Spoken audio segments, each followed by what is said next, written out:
Charles Dempsey sat by the window of his modest home, watching autumn leaves drift from the oak tree in his yard. At 84, his body had begun to slow in ways he didn't like to admit. His knees ached on cold mornings, his breath shortened on stairs, and lately, sleep came in odd, broken hours. But it wasn't the pain or the fatigue that troubled him most, it was the silence. His wife, Edith, had passed 2 years earlier. His friends, one by one, seemed to vanish, some moving away, others simply fading into memory. Charles didn't fear death itself.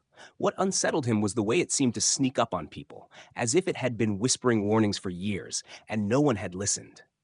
It wasn't until his daughter, Clara, came to visit that he began to question whether his body might be trying to tell him something. "You've lost weight," she said gently, holding his wrist as he walked. "I just don't eat as much these days," he replied. But she frowned. "Dad, I've been reading some articles about the signs doctors watch for when someone may be nearing their last year. I think we should talk to your doctor." He waved her off. "I'm just tired. That's all." But when she left, her words lingered, and he started to wonder, what are the signs? What do doctors look for when they suspect that time might be running short? In the following weeks, Charles began to do something he hadn't done in years: observe his own life with curiosity, not denial. And slowly, 7 signs began to appear, lining up like quiet mile markers on a road he didn't realize he was walking. 1. Unintentional weight loss. Charles hadn't meant to lose weight. In fact, he rarely even noticed. His belt had needed a new hole, and his pants hung looser, but he chalked it up to smaller portions. His appetite had faded, not dramatically, just enough to leave most meals half-finished. But doctors say this is often one of the earliest indicators of decline. When the body starts losing muscle and fat without trying, it may signal systemic changes, organ slowdown, metabolic shifts, or even undiagnosed illness. Charles stepped on the scale one day and saw he was down 14 pounds since spring. That number stayed with him longer than he expected. 2. Extreme fatigue. It wasn't just tiredness. It was a kind of weariness that settled deep into his bones. Charles noticed he needed to sit after doing simple tasks, folding laundry, watering plants, even showering. He'd wake after 10 hours of sleep and still feel spent. He used to read every night before bed. Now he barely made it through a paragraph. The energy just wasn't there. Doctors warn that when fatigue becomes constant and unrelieved by rest, it may point to cardiac or respiratory decline, nutritional deficiencies, or other chronic conditions that suggest the body is slowing. 3. Noticeable cognitive decline. Charles prided himself on his sharp mind. Crossword puzzles, chess, trivia, he'd kept them all in rotation. But lately, he found himself forgetting names, misplacing things, even struggling with the day of the week. Once, he left the stove on and forgot until the smoke alarm screamed. At first, he blamed it on age. "Everyone forgets," he told Clara. But she didn't seem convinced. Doctors note that sudden or progressive cognitive decline can be more than just senior moments.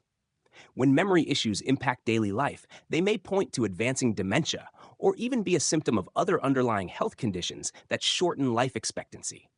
4. Loss of interest in life. This one surprised Charles the most. It crept in slowly, first skipping his weekly church service, then letting the garden grow wild. He stopped calling his poker group and declined invitations from neighbors. He didn't feel sad, exactly, just done. Doctors call this social withdrawal, and it's more than just being introverted. When someone begins to disengage from life, it often reflects both emotional and physiological changes. The body may instinctively know time is short, and the mind begins to retreat. Charles didn't notice it until Clara pointed out that he hadn't left the house in 2 weeks. Number 5. Difficulty recovering from illness. In past years, Charles could bounce back from a cold in a few days, but that summer, a simple chest cold turned into a lingering cough that lasted over a month. He was more breathless, more drained, and the antibiotics barely seemed to help. Doctors often see this pattern: older adults taking longer to recover or not recovering fully at all. It can indicate that the immune system is weakening and the body's ability to repair itself is diminishing.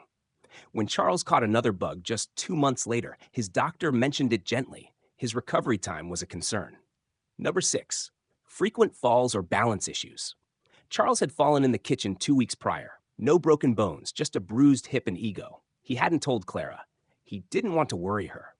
But the truth was, he was falling more. Once in the yard, once getting out of bed, his balance felt uncertain, his footing shaky, even with good shoes. Doctors say repeated falls or unsteadiness are often predictors of a steep health decline. They're not just accidents, they're red flags for neurological or muscular issues, which can escalate quickly in older adults. After the kitchen fall, Charles quietly started using the cane he'd kept tucked behind the coat rack. 7. Difficulty eating or swallowing. At dinner, Charles often coughed mid-meal.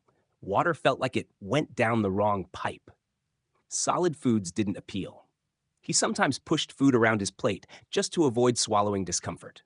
He hadn't connected it to anything serious until he read a pamphlet at the doctor's office.